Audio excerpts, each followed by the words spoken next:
Gen Pop community, this is Danny Cortez, probably the sickest artist I've ever seen in my life. His sculptures and his creations, they on a whole different level from anything you ever saw in your life. And I need y'all dudes to keep y'all fingers crossed out there, and let's hope we can get this brother to recreate Rikers Island in his art style so we could do this Rikers Island television series, Hazen Street. Investors out there, if you ain't never investing into nothing in your life, now's the time. Peace to Allah, the black man struggling, black vans come for him. All his crime, divine in the spirit, and wolves in the street. Our kids gotta eat, we move with the savage. Peace to Allah, the black man struggling, black vans come for him. Hey yo, LAZ man, if you need a feature from me, let's collab on a track, get at me, send me an email at thegenpopllc@gmail.com or send me a DM on Instagram at Real Saint Laz, you heard? Hey yo, shout out to the whole Jersey, shout out to Jersey City. You heard? If you from Jersey City, get up in them comments, let me know what block, what Ave, what street you reppin', you heard? Shout out to the bro Pesos, you heard? We got a few stories coming for y'all. This is just the first one. You heard, and it's fire. Get at me. Z-Man, Suicide Polo with the Ski Man. And the motherfucking chase started. They had me on America's Most Wanted. They had all of us on America's Most Wanted. They at my house every day. They blitzed at other houses. So I called my dad in Virginia, and they was there. They got on the phone and shit. They like, yo, do we know you in Jersey City? You know, just turn yourself in. I'm like, man, catch me if you can, bro. I'm like, all right.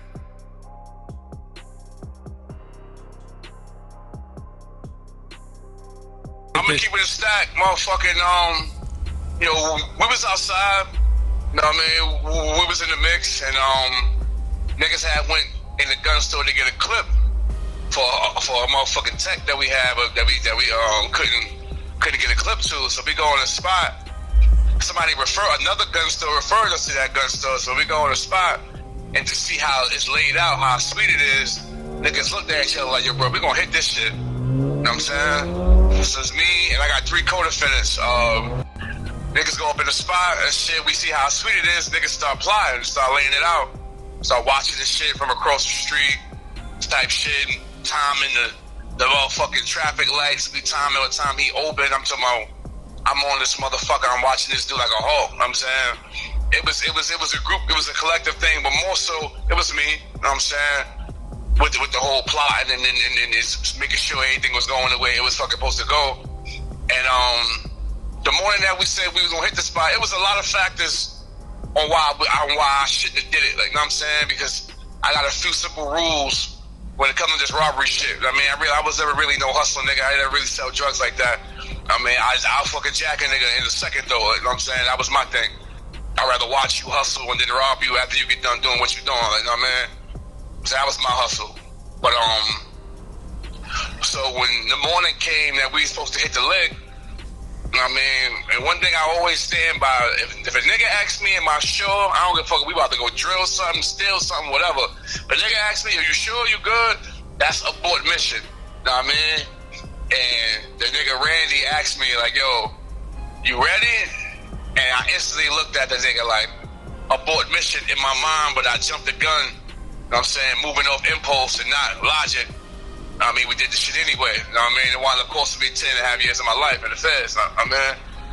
Well, what you mean, like, you mean the way he asked, you felt like he wasn't ready? Yeah, if 3 of us about to go do some shit and one nigga like, yo, you sure? That's the nigga that's not with the shit. You know what I'm saying? He asked me, am I sure? But you're not sure. That's why you asked me, am I sure? You know what I'm saying? Mm-hmm. And it's always the person who say you sure, the one that wound up being the weak link at the end of the shit. You know what I'm saying? So once he said that, me and my Spanish code did, and when I got the fucking ported, he knew that's my rule. It's one of his rules too. So we looked at each other like, fuck. But we jumped the gun. We've been playing this shit for so long. We had other plans. These shits was basically sold before they was stolen. Like, you know what I'm saying? So I was in my head do the shit, but like I said, I did it anyway. So we ran up in that motherfucker. Know what I mean? Went in there first, laid the dude down. Everybody else came in, laid the shit down. Got off with like 110. Got off with like 110 guns. What y'all ran up in there with? What type of hammers y'all ran up in there with? Handguns and shit. Niggas ran up in there with handguns and shit. But the way we timed it, we really didn't have to go in there too crazy because he opened at 8 o'clock. We was in there at 8:10, 8:05 type shit. You know what I'm saying? Before his first customer came in the door, we was in there. You know what I mean? So I kind of knew, but I didn't know whether if he was strapped or not. So that was really like a hold up. But once I was in there and I was on him, I was on him. I mean, like I said, shit took a matter of about 3 to 5 minutes. Made off with 110 ratchets. What y'all niggas did? Y'all had duffel bags? Duffel bags. Everybody had duffel bag. And nigga, let me tell you something. 30 guns in the bag is heavy as fuck. You hear me? What, they was in a case? They was in a case or on the wall? They was in the case and on the wall. So niggas busted cases. I'm saying, I'm standing over the dude, making sure he calm. You know what I'm saying? Just don't hurt me. Listen, just stay cool. We gonna be cool. You know what I'm saying? So niggas smashing cases, niggas grabbing the AKs off the wall, AKs, calicos, 223s, all that shit. You know what I'm saying? AR-15s, hella handguns. We had like maybe 10 assault rifles and the rest was like maybe 110 handguns. You know what I'm saying? Got the shit off. 3 to 5 minutes, got it off. The escape plan, the driver, the nigga Devion, he was the driver. He panicked. You know what I'm saying? He didn't really stick to the plan. He panicked, driving all erratic, driving all fast, making people look. You know what I'm saying? That's not how you get away. You know what I mean? You don't get away like that. You know what I mean? But he panicked, did a bunch of wild erratic driving and shit. We switched cars, got in another car, and when we got to the spot, you know, we celebrated the victory, but he really wasn't happy. And he said that he left a very, very important item inside the car, which was his phone. You know what I mean? So I ain't gonna front, we was gonna kill him that night. Like, you know what I'm saying? Like, yo, this nigga left his phone in the car. Like, you know what I'm saying? Like, and he knew we was gonna kill him. You know what I'm saying? He knew that was gonna happen. And the next time I saw him, he was on the news. I mean, we all separated from each other after everything happened, and me and the Spanish code D, we already made our mind up that we gonna plug something. You know what I'm saying? And that night that we went to go holler at him, I mean, that following day he got locked up. He got locked up. I don't know how he got locked up. I don't know who told what, how he got in custody, but once he got locked up, we all had warrants the following day. You know what I'm saying? Police was at all our cribs the following day. You know what I'm saying? I went on the run. I came up to Jersey, dumped all them shits off. You know what I'm saying? And the motherfucking chase started. They had me on America's Most Wanted. They had all of us on America's Most Wanted. You know what I mean? And you know, the dude, like I said, the dude Devion, he got caught first, and he told everything. Told everything, bro. Everything. You know what I'm saying? Other shit that ain't had nothing to do with shit. Everything, my nigga. You know what I mean? So all three of us on the run. I ran into Joe and Nork on some crazy shit. Just ran into him on some shit. They looking for me. His name wrapped up in this shit. I mean, we all hot as fuck. You know what I'm saying? So I'm low. I'm running around Jersey. You know what I mean, trying to handle my business, trying to dump these shits off. I'm just trying to get low, trying to focus. They at my house every day. They blitz at other houses. They had my phone tracked. Every time I charged it, they was able to get a signal on where I was at. So if I go somewhere for a few hours and charge my phone and get up out of there, once they blitz there, I'm thinking somebody else telling on me. I don't know who the fuck working. Even if it was me charging my phone. Even if the phone was off while you was charging it? Even with the phone being off, if you charging it, it pings off a signal. You know what I'm saying? So I had no idea about that. I'm thinking that's somebody, you know what I'm saying, telling on me and shit. I'm like, yo, I was just here at this bitch house. I ain't say nothing to nobody about me being here. And they came here the following day. So when I got caught, that's when the revelation came. Like, oh, yeah. They was like, yeah, anytime you was somewhere, you charged your phone. By the time we got there, you was gone. So I'm like, oh, I bet. You know what I'm saying? So, February 23rd, They catch me. I ran for like a month and change. They catch me in Jersey City. But they was calling your peoples was calling you saying that they was hitting your crib up in there. I was getting calls every day, bro. Like they here, they there, they at this girl house, that girl house. I called my dad in Virginia, and they was there. You know what I'm saying? So they got on the phone and shit. They like, yo, we know you in Jersey City. We know you in Jersey City. You know what I'm saying? We just, just turn yourself in. I'm like, man, catch me if you can, bro. I ain't. And who was it? Who was it? ATF? The ATF, yeah. I mean, ATF, alcohol, tobacco, firearms. That's who hopped on the case. I mean, of course, that type of number of firearms missing. You know they was coming. You know what I'm saying? No, they was coming. No, they was gonna be on our ass, man. But like I said, we was young. I was 20 when that shit happened. You know what I'm saying? We was young, and the studio just got hit a few weeks before with the whole Dangerous Records shit. The studio got hit. Niggas needed to get back. We needed some money. We was about to go to war, so niggas had to get ready. Like, you know what I'm saying? So it was a lot of reasons why we did that. Like, you know what I'm saying? A lot of reasons why we did that. But so once I got caught, I was the third one to get caught. Randy turned himself in, and when he turned himself in, he testified against me. Debian testified against me. The Spanish cat, he never said a word. That shit was getting cut off. You was like the Spanish kid, the Spanish dude ain't say nothing. You know how the feds work. They'll break everybody up, put everybody on different tiers, offer everybody deals and situations and shit.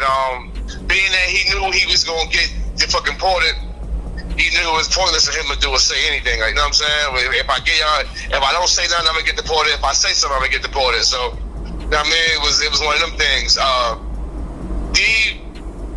It was his first time ever in handcuffs, first time ever in a situation. That was a heavy situation. Your first time being interrogated is by the feds. Not making an excuse for him, but, you know what I'm saying, they was able to crack his code.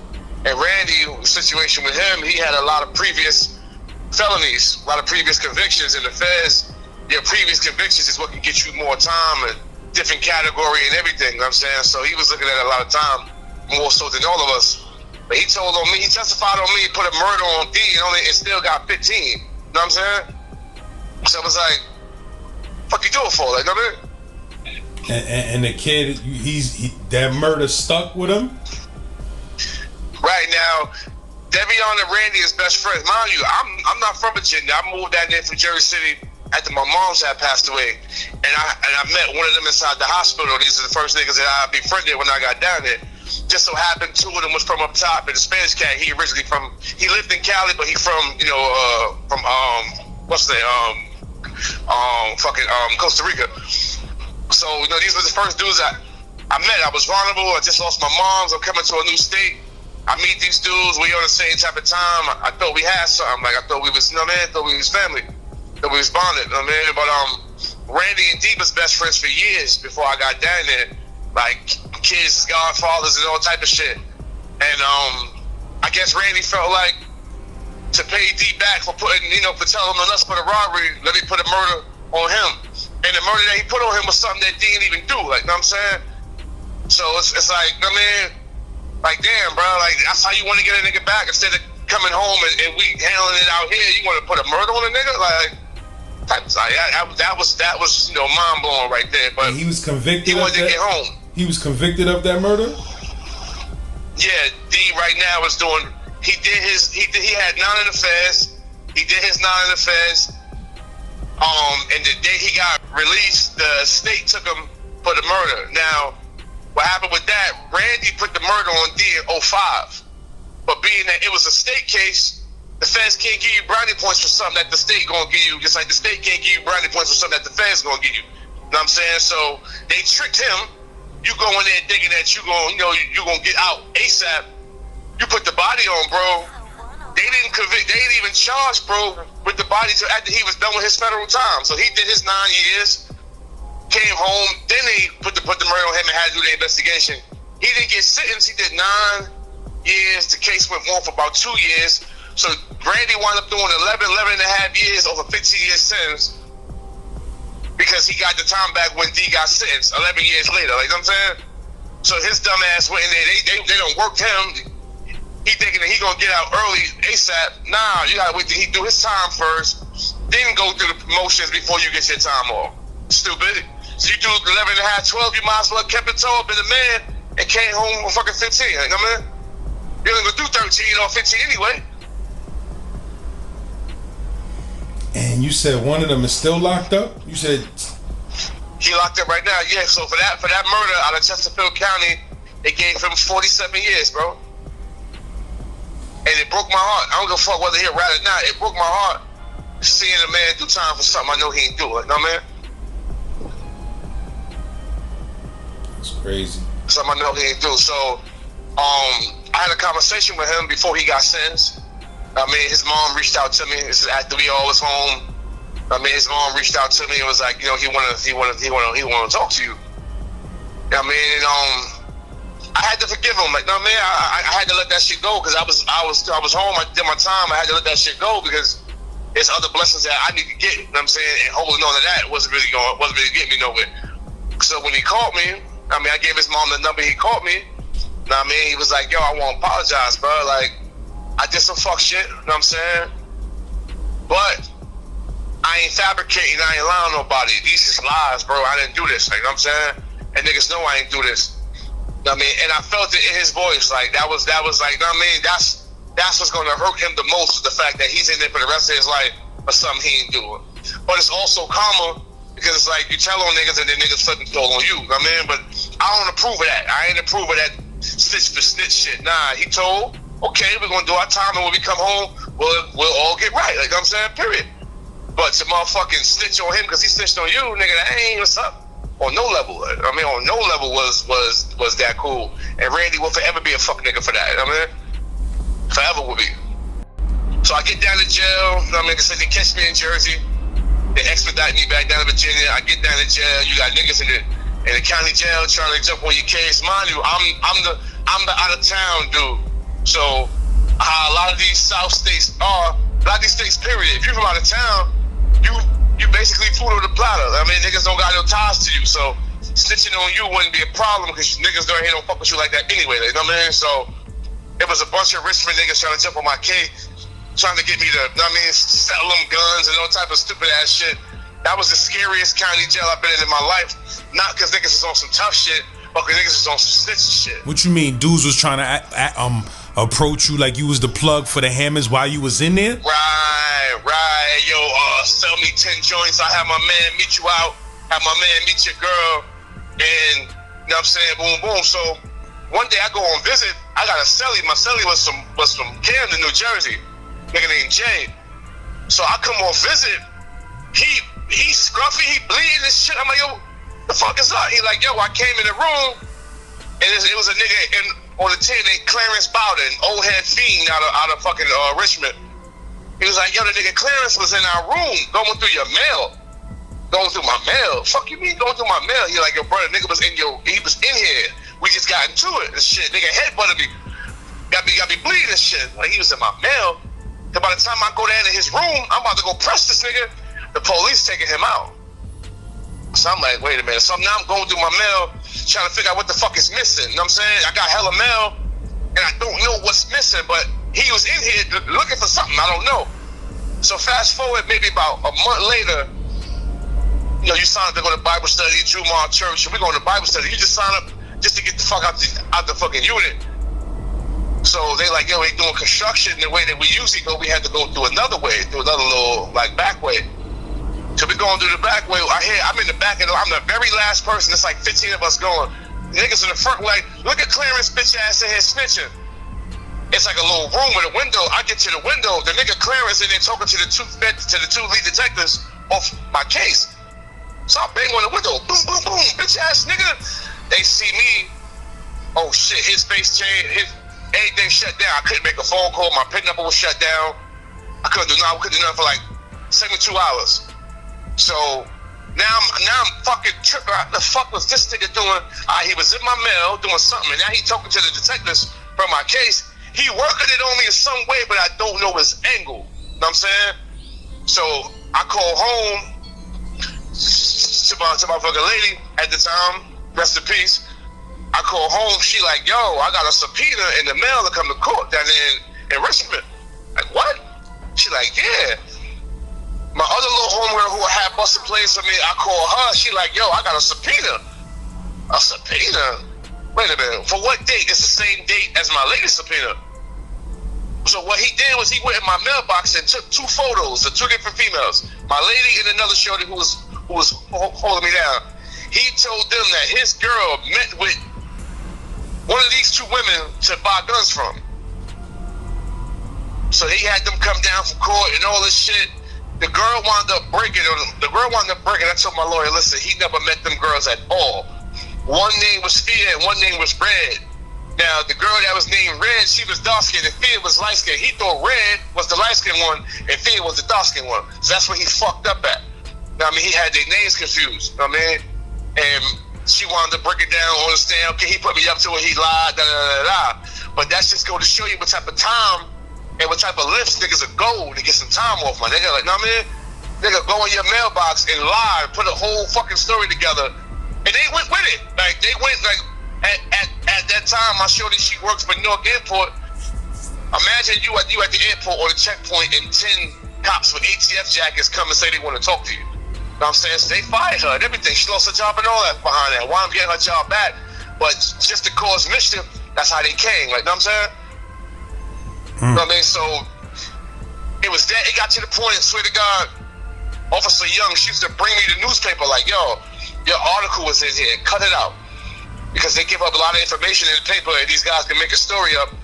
So I cut my article out. These niggas go to another 10 and get the article anyway. You know what I'm saying? I'm on the news 4 times a week, 5 times a week. You know what I'm saying? Like, when I tell you a fucking jail celebrity, like, when I got down there from Jersey, it was like, oh shit, that's him. Like, shit was crazy for that shit. Like, that was a real big case. It's calling that shit a heist. You know what I'm saying? 3 to 5 minutes, they was trying to charge us with terroristic shit. They like, yo, where's the AKs at? Where's the choppers at? Where's the, like, they didn't find none. They found maybe like, over the years, they found like a total of like 12 guns out of the 117 that was missing.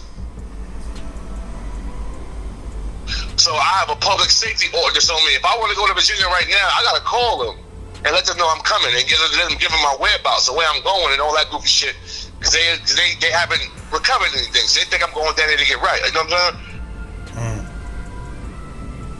That's crazy. So yeah, bro, like, spooky ass shit. You know what I'm saying? Spooky ass shit. So just going through the motions, just going through the case. So it came a time when they was like, all right, we could. It came time for the grand jury for the feds. They put me and D in the same bullpen. So D like, yo, tell them not guilty. I said, why the fuck would I do that? And you testifying, nigga. They put you in the bullpen with a nigga purposely to see what we was gonna do. Know what I mean? But I know they you know what I'm saying? They watching. Ain't nothing I could do at this moment but get more time. So fuck it, let me just see what's good with the nigga. So he like, yo, I'ma change my statement. I'm not gonna testify against you. I'm like, oh yeah? He like, yeah, trust me. So we wound up going, he didn't testify. He changed his statement. The prosecutor was like, nigga, we had a deal. And I think that's why they went so hard on him with the murder shit, because he was lining us up to testify against us, and then towards the end, he changed his situation up, you know what I'm saying? So they came on the back end and played him. And in regards to what, you still snitched at the beginning, even though you tried to, come back and fix the shit, we'd never be here if you would have just held solid from the very beginning, you know what I mean? And he didn't testify against me. They was gonna let me go. Puerto Rican nigga never said nothing. Randy wasn't in court. And they was like, yo, give us 24 hours to just talk to Randy. So my lawyer was like, yo, how much faith you got in this Randy dude? I'm like, that's my guy. Like, that's my nigga. Like, if they want him to testify, if that's the case, I'm going home tomorrow. I done gave all my fucking commissary away, gave sneakers away, and yo, I ain't coming back as a 10. I'm going to court tomorrow. I'm gonna leave from court. Y'all niggas hold it down. Man, that nigga showed up and testified against me, man. Pointed at me in court and everything, bro. Like, pointed. Look, used his fingers and pointed at me, bro. Like, so that's when I realized, like, all right, it's on. I ain't going nowhere. Well, more first plea they came with, it's 11 years. You know what I'm saying? 132 months. First plea they came with. 132 months ain't really gonna be no lower than that. Now I'm saying to myself, damn, this is 10 and 11 years, bro. Like the fuck? But I'm meeting dudes with 1,000 years, 500 years, white plus 30, 60 plus 60. Like, you know what I'm saying? I'm meeting dudes with these type of years. They're like, bro, take that 11 years and nigga and take it down. You only gonna do 10 off that. You know what I'm saying? So, signing the plea for 10 years was hard. Was like hard as like, damn, you signed for 10? Like, damn, like I signed that shit. You know what I mean? Waited like 2 months, got sentenced. Started that federal bid. Went to Fort Dix first. Started from Fort Dix. I buck 50 the nigga in Fort Dix. They sent me to a medium. Got it shaken in the medium. I came home from Leavenworth, Kansas. I did 3 years out there in Kansas. So I did 3 years in Kansas. What happened in Fort Dix though? You was fucking with the Jersey car? Yeah, now when I was in Fort Dix, now you know how the feds is broke up into cars. You know what I'm saying? Now